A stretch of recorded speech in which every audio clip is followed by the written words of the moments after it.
Yo, what's going on, everybody? Welcome back to another video presented to you by your boy Halon, and this is going to be a new gaming series that I have come up with. So I've been thinking about some other stuff I wanted to make for you guys on my channel outside of the Apex content, future Back 4 Blood content, Halo Infinite content, things like that. I wanted to give you guys some more ranking videos.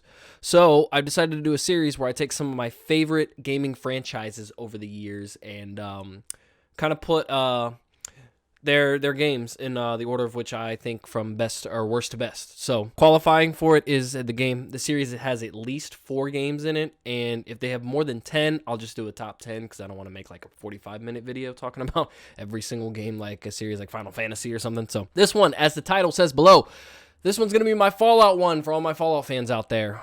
People looking to get into Fallout or people that are just already into it, you know, big fans like me. So we're starting out. I did 7 of the games because there was one game I didn't play. So I did 7 because I believe there's 8. All right, starting at number 7, Fallout Tactics.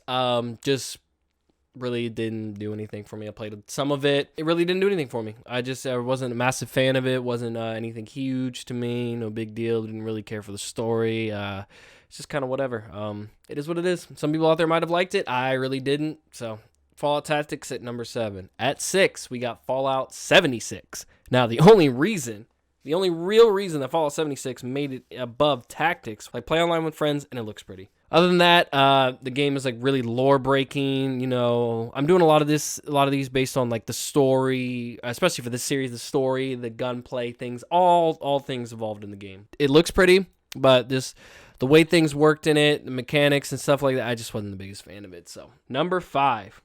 Fallout 1. Now, I know a lot of you probably are like, whoop, hold on, wait a minute. Pitchforks outside my house, ready to chop things down. But listen, hear me out. I just feel like it's a little outdated.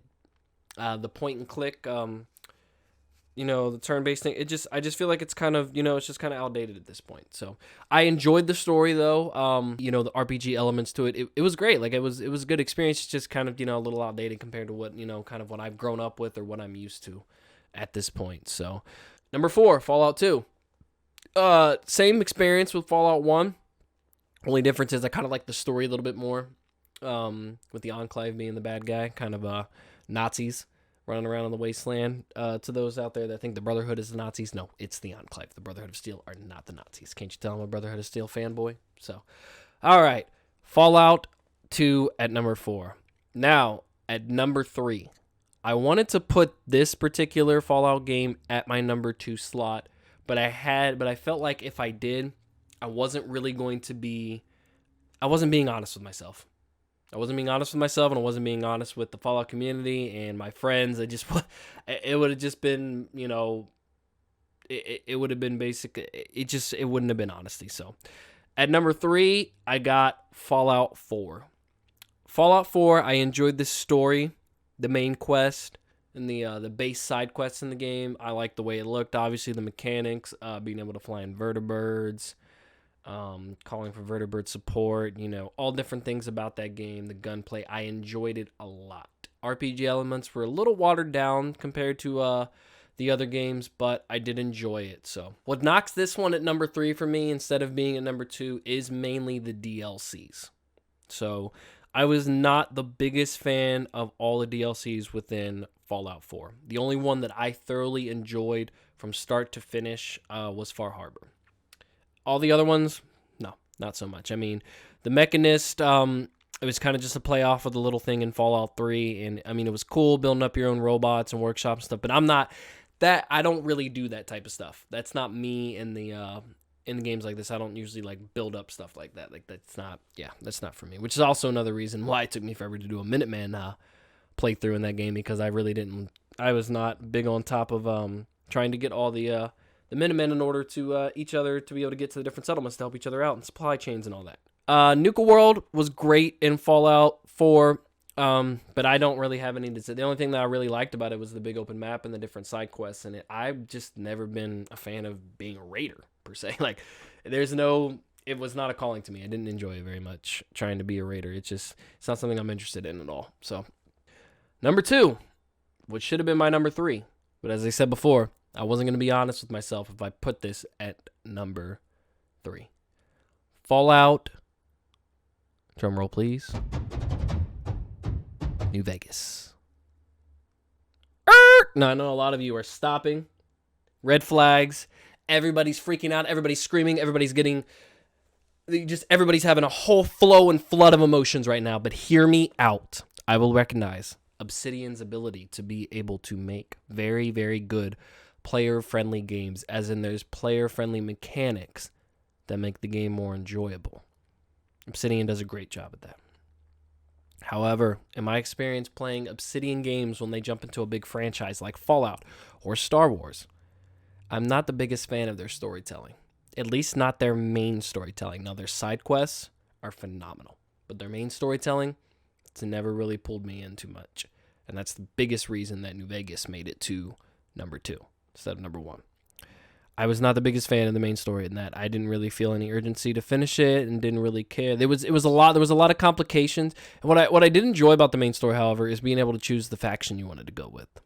Whether it be, Mr. House, on your own, Caesar's Legion, or the NCR, and you had a lot of things to do before you could get to that final battle. And, I enjoyed that. However, just main story, after you dealt with Benny, I just, didn't feel any urgency. However, the side quests in that game, great, phenomenal. Enjoyed all of it. Enjoyed the side faction quests. All of that stuff was great, phenomenal storytelling, writing, excellent, all the way through and through. And the DLCs, woo, man. New Vegas has some of the best DLCs I think I've ever played in an RPG game, period. They're all great storytelling, and I liked how they all connected back into the main plot. They all connected to the main plot in some way. They didn't have like an effect, at least from what I remember. It's been a long time since I played New Vegas, but I don't remember any of them having an effect on the main storyline. However, they all had characters that connected back to somebody who was a big player in each faction somewhere. There was a connection somewhere. Like Dead Money had Christine and Father Elijah connecting to the Brotherhood of Steel. Honest Hearts had Joshua Graham, who used to be Caesar's legate at some point. I believe that's how you pronounce it. And then Ulysses from Lonesome Roan had some kind of connection to Caesar. I think he was a part of the Legion at some point, or maybe he used to be a traitor for them. I don't remember exactly what his story is, but all the stories, great. And the way they kind of like connected to your character in a certain way, great, phenomenal. So, without further ado, I think you guys already know, but I got a number 1, Fallout 3. Now, Fallout 3, I will admit, it was the very first Fallout game I ever played. I believe I was 12 years old when it came out.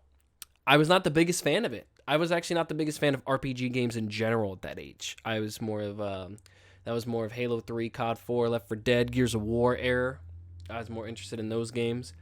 But I came back to Fallout 3 2 years later, I believe, when I was 14. And I played it and I loved it. And I didn't even get all the DLCs for the game. I didn't even know anything about DLCs for the game until the next year, when my friend had given me his Game of the Year edition and told me to take the second disc out and install all the DLCs. And when I did all that, I was like, oh my God, there's so much more story to this game. Now, none of those other than the Broken Steel DLC connected back to the main story, which reminded me of another point of why I put New Vegas in number 2 slot. But they all were individually great. Point Lookout was great and had great side quests to it.